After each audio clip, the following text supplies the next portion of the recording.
Debate सभा हर रोक दफा। अग्निपथ स्कीम के खिलाफ अपोजिशन की बंद की कॉल के पेश नजर आंध्र प्रदेश में भी इंतजामिया अलर्ट है। रेलवे स्टेशनों, बस अड्डों और दीगर अवामी मुकामात पर सिक्योरिटी के माकूल बंदोबस्त किए गए हैं। जीआरपी, आरपीएफ और खुसूसी दस्तों को तैनात किया गया है। इंतजामिया की जानिब से किसी किस्म के एहतजाज की इजाज़त नहीं दी गई। एहतजाज करने और इसमें शामिल होने वालों के खिलाफ सख्ती से निपटने की हिदायत जारी की गई है। और इस पूरे मामले पर बात करने के लिए हम सीधे रुक करेंगे विजयवाड़ा, जहां से मानवाधिकार इसहाक इस वक्त जुड़ रहे हैं। इसहाक, अग्निपथ स्कीम के खिलाफ अपोजिशन ने आज भारत बंद की कॉल दी है। आंध्र प्रदेश में किस तरह का माहौल है? क्या वहां पर सब शांति है, सब कुछ ठीक ठाक है, या आज वहां पर बंद का असर दिख रहा है? आजम, आज सुबह में जहाँ पे रेलवे स्टेशन और बस स्टेशन और जो सेंट्रल ऑफिस जहाँ पे लोकेटेड है वहाँ पे पूरी तरह से सिक्योरिटी फोर्सेस को तैनात किया।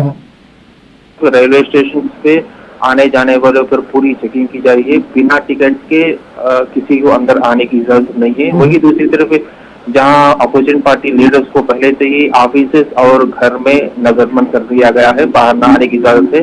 वही दूसरी तरफ पुलिस की तरफ से अपील की गई है जो स्टूडेंट्स है जो वो बाहर ना आए और इस प्रोटेस्ट में ना शामिल हुए। पहले से जहाँ पे विशाखापट्टनम, विजयवाड़ा और गुंटूर, तिरुपति में जहाँ मेन रेलवे स्टेशन है वहाँ पूरी तरह से यानी सिक्योरिटी को डबल कर दी गई है। वही दूसरी तरफ जहाँ जहाँ अंदेशा है, जहाँ जहाँ होने की प्रोटेस्ट होने का अंदेशा है वहाँ पे भी सिक्योरिटी फोर्सेस, और जहाँ पे रेलवे स्टेशन के लाइन्स है वहाँ भी पूरी गश्ती जीआरपी और जो आरपीएफ की जो पुलिस है वहाँ पे गश्ती दे रही। वही दूसरी तरफ जो जहाँ पे सुबह से जो है ना फिलहाल शांतिपूर्ण है। अभी तो ऑपोजिशन के कोई लीडर बाहर नहीं आए, लेकिन देखना है कि क्या करेंगे। वही दूसरी तरफ हुकूमत की तरफ से सिकंदराबाद के इंसिडेंट के बाद जो है ना माकूल इंतजाम किए हैं सिक्योरिटी लेकर। किसी को इजाजत नहीं है।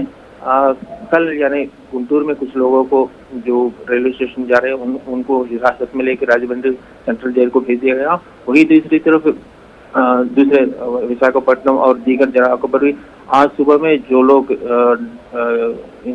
आ रहे हैं रेलवे स्टेशन को डाउट की बिना पे उनको ही हिरासत में ले लिया गया है। चलिए साहब, बहुत बहुत शुक्रिया इस तमाम जानकारी के लिए। नेशनल हेराल्ड केस में राहुल गांधी